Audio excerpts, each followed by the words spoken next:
ಏನು ಅರ್ಜಿದ್ದೀರ ಅಂತ ನಿಖಿಲ್ ಕುಮಾರಸ್ವಾಮಿ ಪ್ರಶ್ನೆ ಮಾಡಿದ್ದಾರೆ. ನೋಡಪ್ಪ, ಆ ಹುಡುಗಂಗೆ ನಾನು ಉತ್ತರ ಕೊಡೋಕೆ ನಂಗೆ ಇಷ್ಟ ಇಲ್ಲ. ನಮ್ಮ ಬೇರೆ ಲೋಕಲ್ ಲೀಡರ್ಸ್ ಇದ್ದಾರೆ, ಉತ್ತರ ಕೊಡ್ತಾರೆ. ಅವ್ರ ಲೋಕಲ್ ಲೀಡರ್ಗಳಿದ್ದಾರೆ. ನಟರಾಜ ಕೊಡಪ್ಪ ಅದೇನೋ ನನಗೆ ಅವ್ರ ಸ್ಟೇಟಸ್ಸೇ ಗೊತ್ತಿಲ್ಲ ನನಗೆ. ಇನ್ನು ಏನೋ ಪಕ್ಷದ ಅಧ್ಯಕ್ಷರು ಮಾಡಿದ್ಮೇಲೆ ಬೇಕಾದ್ರೆ ಏನೋ ಉತ್ತರ ಕೊಡಿ. ಹಿಂದೆ ನರೇಂದ್ರ ಮೋದಿಗೂ ಹಂಗೆ ಕೇಳಿದ್ರು. ಹಾಂ, ಈಗ ದೇವೇಗೌಡರು ಹೇಳಿರಲ್ವೇ, ಏನೋ ನಿಮ್ಮ BJP ಗೌರ್ಮೆಂಟ್ ಬಂದ್ಬಿಟ್ರೆ ನಾನು ದೇಶ ಬಿಟ್ಟು ಹೊಂಟೋಗ್ತೀನಿ ಅಂತ. ಇವ್ರು ನರೇಂದ್ರ ಮೋದಿ ಹೇಳಿದ್ರೆ ಬೇಡ ಬೇಡ ನಮ್ಮನೇಲೇ ಜಾಗ ಕೊಡ್ತೀನಿ ಬನ್ನಿ ಅಂತ ಕರೆದಿದ್ರು. ಇಲ್ಲಿ ಅವ್ರದ್ದೆಲ್ಲ ನಾವು ಸೀರಿಯಸ್ ಆಗಿ ತೊಗೊಳಕ್ಕಾಗಲ್ಲ. ಟೈಮ್ಗೆ ಹೆಂಗೆ ಬೇಕು. ಈಗ ರಾಜ್ಯಸಭಾ ಬೇರೆ ಆಗ್ಬೇಕಲ್ಲಪ್ಪ. ನನ್ನ ಸ್ಟೇಟಸ್ ಬಗ್ಗೆ ಪ್ರಶ್ನೆ ಮಾಡ್ತಕ್ಕಂಥದ್ದು ಬೇಡ. ಅಧಿಕಾರ ಯಾವನಿಗೂ ಶಾಶ್ವತ ಅಲ್ಲ. 28ಕ್ಕೆ ಮಾಜಿ ಆಗ್ತಾರೆ ಮಿಸ್ಟರ್ DK ಶಿವಕುಮಾರ್, ತಲೆಯಲ್ಲಿ ಅರಿವಿರ್ಲಿ. ನಿಖಿಲ್ ಕುಮಾರಸ್ವಾಮಿ ಸ್ಟೇಟಸ್ ಬಗ್ಗೆ ಪ್ರಶ್ನೆ ಮಾಡಿದ್ದಾರೆ.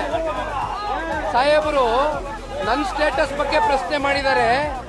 ಒಂದು ಅರ್ಥಕೊಳ್ಳಿ, ಇವತ್ತು ಅವ್ರಿಗೇನು ಜನ ಸ್ಟೇಟಸ್ ಕೊಟ್ಟಿದಾರಲ್ಲ, ಉಪಮುಖ್ಯಮಂತ್ರಿ ಸ್ಟೇಟಸ್ಸು, ಇದು ನಾಡಿನ ಜನತೆ ಅವ್ರಿಗೆ ಭಿಕ್ಷೆ ಕೊಟ್ಟಿದ್ದಾರೆ.